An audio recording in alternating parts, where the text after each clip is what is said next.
We are very fortunate. We just wrapped up our tour of the school buildings where we have a board meeting in each one of our buildings, and we're privileged to have student presentations at each one of those.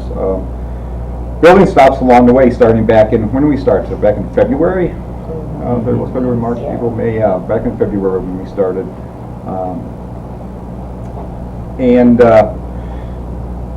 It's just a tribute to the wonderful work that's happening in our buildings and the wonderful work that our students are doing.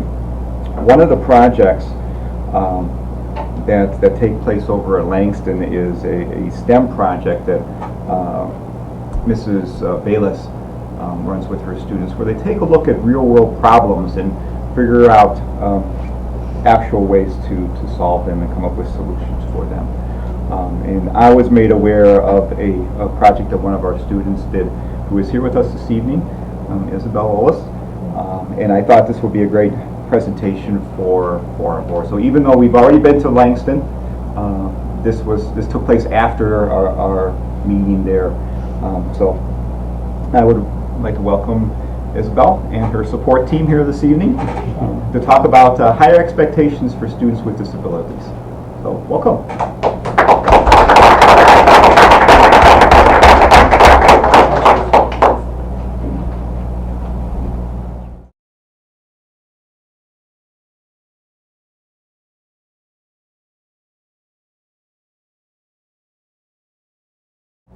Ladies and gentlemen, thank you so much for your time and thanks for listening.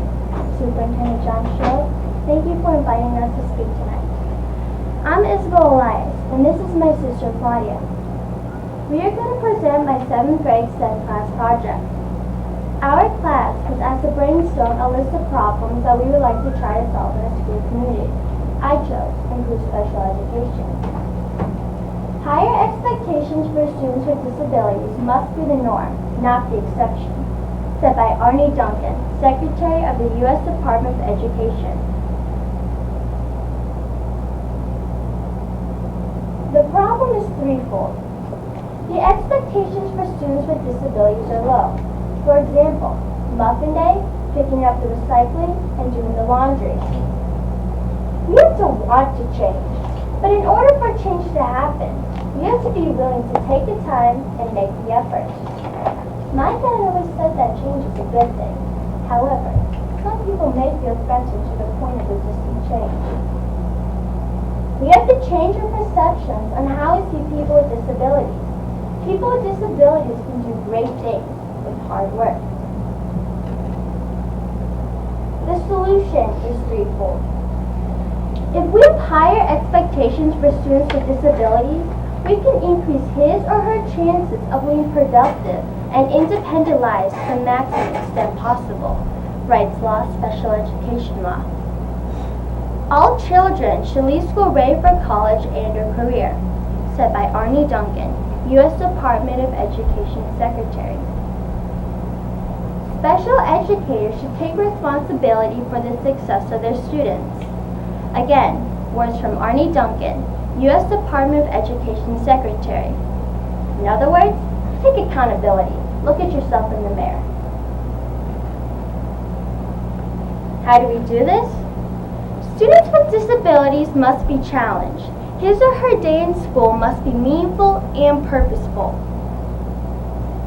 If you really want to push muffin day, recycling, and laundry, then once a student with disabilities masters the skills of muffin time, picking up their cycling, doing the laundry, and all the life skills associated with these tasks, we must move on and forward to learn new skills. We must take the time to understand the unique needs, gifts and talents, and learning styles of each student with a disability so we can customize an effective learning plan for them. A survey was taken with my classmates. Question 1. Should special educators have higher expectations for students with disabilities? 20 said yes, and 0 said no. Question 2. Do you think students in special ed are being challenged? 0 said yes, and 20 said no. Question 3. Do you think having higher expectations for students with disabilities is possible? 20 said yes and 0 said no. I got an A+ in this project, but I'm going to tell you, I didn't do it for the grade. I did it because I want change. I did it because things need to change. Things have to change. We have a serious crisis here. Crisis. When written in Chinese, the word crisis is composed of 2 characters. One represents danger, and the other represents opportunity. John F. Kennedy. Wei Ji, crisis. Wei stands for danger. Ji stands for opportunity. Wei, the danger. Has anyone ever been in room 200? Has anyone ever been on the website? Well, welcome to room 200.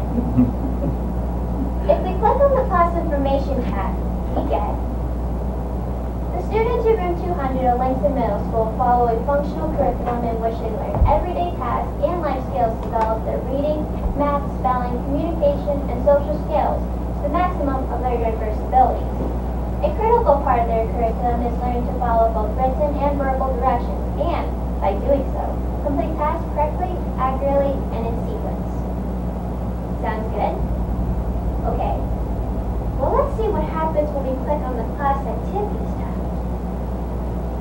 Recycling paper, newspapers, cans, bottles, cardboard, and plastic is very important to the environment. Our students collect the recycled items from every classroom, office, and board office once or twice a week. Reduce, reuse, recycle, respect. In other words, do you have any garbage for me to pick up? Let's continue. Delicious muffins, tasty cupcakes. Every Friday we bake them for sale throughout the school. But don't forget, we take the time to prep every Thursday too. And also, we take additional time to get on the bus and make a grocery or Walmart run. But hey, look at those delicious muffins. Let's move on. Student information, tests, IEPs, or other confidential documents can be picked up by one of our Wonder Wagons and shredded for recycling. Call it a Wonder Wagon, or whatever you like. It's a garbage wagon used for picking up the garbage. Let's click on the class photos tab.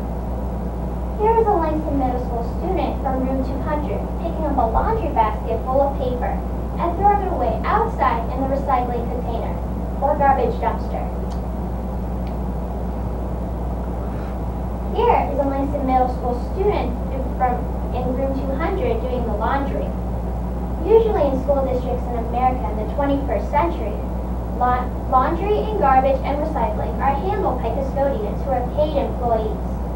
By having students perform these functions, by having students with disabilities perform these functions, we are deriving an economic benefit while disguising it as education. I have to tell you, the U.S. Department of Education's Office for Civil Rights would probably ask these 2 questions. 1. Is the non-disabled student population in Langston Middle School required to collect other people's garbage and wash other people's laundry? 2. Is this the only way we can teach these skills to these students? I'm guessing the answer to both of these questions would be no. But the most important question of all is, why? This is a picture of delicious muffin day. This is a picture of what they stock up on after a grocery or Walmart run. I'm not sure if the nickels, dimes, and quarters you see are the proceeds from Muffin Day, or we're just counting how much change we have. We were told that the proceeds from Muffin Day go towards Special Olympics. Sure, it's a noble cause. But how noble is it really when there's an opportunity cost lost? When that opportunity cost that is lost is time. Time that could have been used to do something more meaningful and purposeful. Time that we can never get back. calendar tab. Okay, if we prep for Muffin Day on Thursdays, then bake and sell on Fridays, that's 2 days out of the week.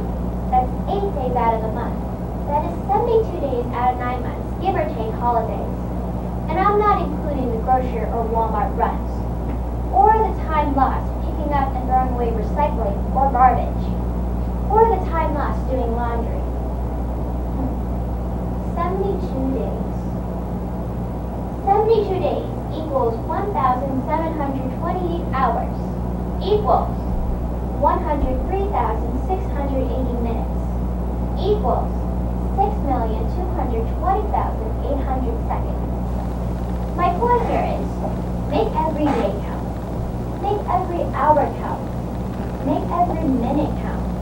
Make every second count. This is a flyer posted in Langston Middle School. Reminder, muffins and cupcakes for sale. Made fresh every Friday by the Healthy Can Kids of Langston Middle School, room 200. 25 cents each. Seems harmless at first, but actually, it's quite painful. Here's an actual worksheet that one of the students was given in room 200. How many nickels equal a dime? What season comes after summer? Count by 25. It's not a bad worksheet when used appropriately in regards to present levels of performance. But what if that worksheet was way below the student's present level of performance, and that worksheet was repeatedly done over and over again? When the parent asked why his child was doing that worksheet, the answer by the teacher was, because everyone in the class does it. And when the parent asked for additional worksheet that his child had been working on, the reply by the teacher was, I'll have to look for it. And the parent said, he'll wait. Please get the worksheets now. Please. Only to find out the worksheets had to do with recipes? The question is no longer why. The question now is, what the hell is going on here? I never agreed to Muffin Day. Well, if you haven't guessed it yet, those worksheets were given to our brother, Ethan. Ethan is a musical genius. He has perfect pitch. He can play the most complicated music. He picks up musical instruments so quickly. He plays the piano, the classical guitar, the violin, the cello, and the bass. Here are some compliments about him. I continue to be amazed at his musical skill. Harriet Thomas, director of Oberlin School Orchestra. What takes a conservatory student 6 months to learn, he learns in a month. Yelena Laskova, piano, Cleveland Music Institute, Oberlin Community Music and Conservatory. He has consistently improved at a rate unprecedented in my 7 years as a music teacher. He blows my other students out of the water. Crispin Swain, classical guitar, Oberlin Conservatory. As a Juilliard-trained pianist at a young age, recent Oberlin Conservatory graduate student, and worked with children and adults for over 5 years teaching piano and improvisation, I have not met someone talented, unique, and exceptional as even as a pianist. Anna Park, piano, Juilliard and Oberlin Conservatory. G, the opportunity. Now this is the opportunity part that President JFK is talking about in the Chinese character, crisis. We have here the opportunity to say, hey, what we are doing is not right. It doesn't make sense. It is not working. How can we do it better? We have to do it better. We have here the opportunity to learn from our mistakes and change what is not working in special education and start by having higher expectations.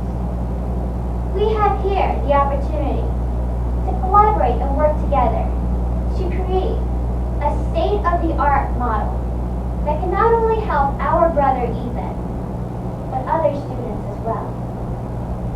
We have here the opportunity to change lives and make a significant difference. We came to Oberlin to try to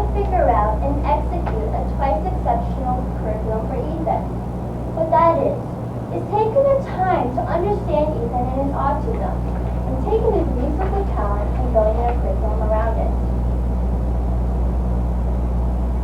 What better place to figure out a twice exceptional musical curriculum for a musically gifted child than Oberlin? I asked, why not? There are those who look at things the way they are and ask, why? I dream of things they never were and ask, why not? Finally, we wanted to share to everyone what advocacy is all about. A former employee from the Ohio Department of Education wrote this to my dad.